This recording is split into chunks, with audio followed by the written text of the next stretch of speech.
Hey there, Andaza Hezekiah here. Just wanted to put up another video.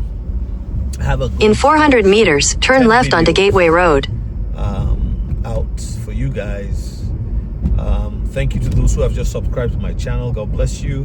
Please like and comment on these videos. Okay, so I'm driving on some kind of a rough patch here, and you might find it's an asphalt road, but it's quite rough, you know. So turn left onto Gateway Road. yeah, I have my GPS on. I don't think you guys can hear that, but yeah. So anyway, I wanted to talk to you guys about or let me say, I want to talk to parents who have kids. In 500 meters, turn right onto McLeod Avenue.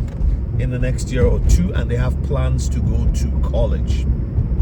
I would say actually 2 years before graduation. I'm talking to Christian families who have kids preparing to go to college or university. So I grew up in Nigeria, and my family and I moved here about 20 years ago. And I realized that a lot of children, like the university system here, is really At the light, turn right onto McLeod Avenue, then turn left onto Raleigh Street. The Christian faith. I was with a friend of mine in the city of Calgary the other day. This was last week and a half. I had traveled to Calgary for a meeting, and he picked me up at the airport, and on our way we're going to Cochrane for a meeting, and he shared with me a couple of things happening in their family and all of that. And then his daughter had called right at that moment, and he took the call and said, hey, at the light, turn left onto Raleigh Street. There, you know, so and I'm putting him on speaker. She was talking about how she leads a fellowship on campus, and they were trying to have an event, and there was this individual, this woman, who was very angry. She didn't want to have anything to she didn't want them to have the event. They had done one some months prior over the summer, and she was really livid, and she didn't want to see anything like that. And these kids had their permit, they had everything ready to go. They were not doing anything wrong, but she just didn't want them because she hated anything to do with the Christian faith. And that's how the campuses are today.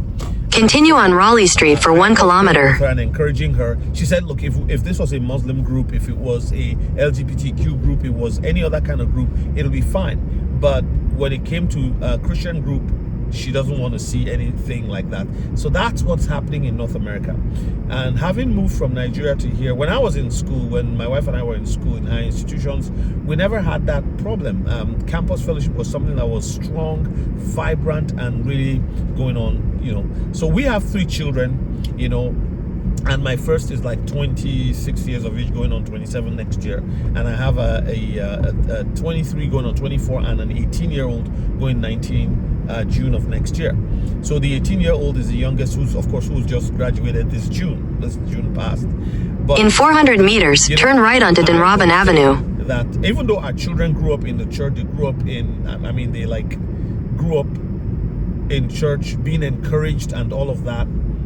And we would have devotions with them, we'll share the scriptures with them, they would learn things. But I found out that it would have been great if we had been able to send them to some kind of a Bible course. Turn right onto Dunrobin Avenue. Like outside of our home and our church setting. And so my encouragement to, and I thank God, like in 600 meters, turn right onto Watt Street. You know, they're believers, they've been baptized, and they're walking with God at their own level, and we're working with them and walking with them. But I realized that when they went to university, we were not prepared. We didn't know what to expect. We were so focused on doing ministry here right from when we came that we never really realized how bad, in my opinion, honestly, the university system is. Like, even children who are not at 18, 17, entering university, or 19, they're very impressionable, and a lot of the professors are very left-leaning and very hateful of religion, particularly the Christian faith. That seems to be the worst thing around. They don't want to have anything to do with it. And so if you have kids who are preparing for university and they've decided they would like to go to college, it would be having a gap year is not a bad thing. Like 1 year gap year, 1 year they call it gap year, is not a bad thing at all, right? For them to kind of figure out where they really want to go. In addition, that could be a time that they attend some kind of a Bible college program that is tailored to help them. It may be just 3 months, it may be something like that. That really an intensive program that helps them build their faith as they go, and to have a rock solid faith as they go into the higher institution. Very, very important. Turn right onto Watt Street, then turn right onto Oakview Avenue. Coming in, and they have no idea, you know, about these types of things, and they lose their children to a system that is very corrupted. And you might say, well, but they were raised at home. Yes, it's true, they were raised. Turn right onto Oakview Avenue, then your destination will be on the left. Like a special, in my opinion, training and preparation for the deluge of lies that would come to them when they are in the Your destination is on the left. And yeah, so I just wanted to you know, encourage you with that, and hopefully you pray and prepare and ask the Lord, where should I send, you know, my child to? There's a lot of correspondence courses that are out there that you can actually use to encourage your children, and it's easier to actually help kids at that point before they leave home if they are already engaged in the church. Like if your children are not really engaged in church as teenagers, they don't care, and you've not really raised them to love the Lord, it will be hard. But I have seen families who, you know, pastor friends who will tell me their kids are already like they came back flaming liberals. They came back with such an ideology that is so far from the Christian faith, and they hate everything to do with the Christian faith.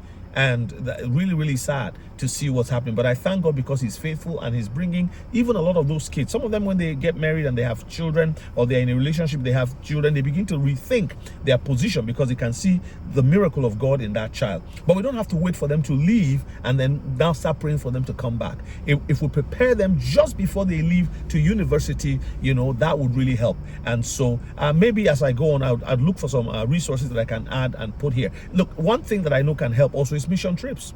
Like from their first year in high school, you know, connect to a local church if your church doesn't have it, that have a mission trip where they'll take young kids to out of the country to learn to see things from a different perspective. This is not a guarantee, but at least it helps. It is really terrible if there's nothing prepared, nothing on the ground to help them prepare for the kind of temptations they would face, you know, when they're in university. And the biggest one, I'll tell you, is when you have impressionable young people with professors who have, you know, years of experience and all that, and all they do is target these young souls and harass them. In a sense, even telling them to do certain courses to get, you know, they push them towards certain courses, like, you know, a student, a dental student or a medical student or a student training to be a pilot will be asked to go and take certain courses like that have nothing to do with that, you know what I mean, just so that those kids would get that ideology ingrained in them. You know, and they will promise them that, oh, if you take this, you don't even need an exam, you would get what's it called, like grades for it, or what do you call that, you know, yeah, you get points or whatever for it. Not in the university system, but that's what I've found in this society, and we need to prepare our kids before they leave home. I hope this blesses you. I hope this encouraged you, and that you are doing something for the future. And if your kids have already left home and they somehow have been deceived, and they have been, you know, mangled in their understanding of the faith, do something. Keep praying for them. Never give up, because God is faithful, in Jesus' mighty name. Now, if you liked what you've heard so far and watched, please subscribe to my channel. You know, like, press the like button. It helps with the algorithm, and also press the notification bell so you can always get a notification when I put up a new video. Now, I'll see you in the next one. God bless you, and thank you so much. Bye bye now.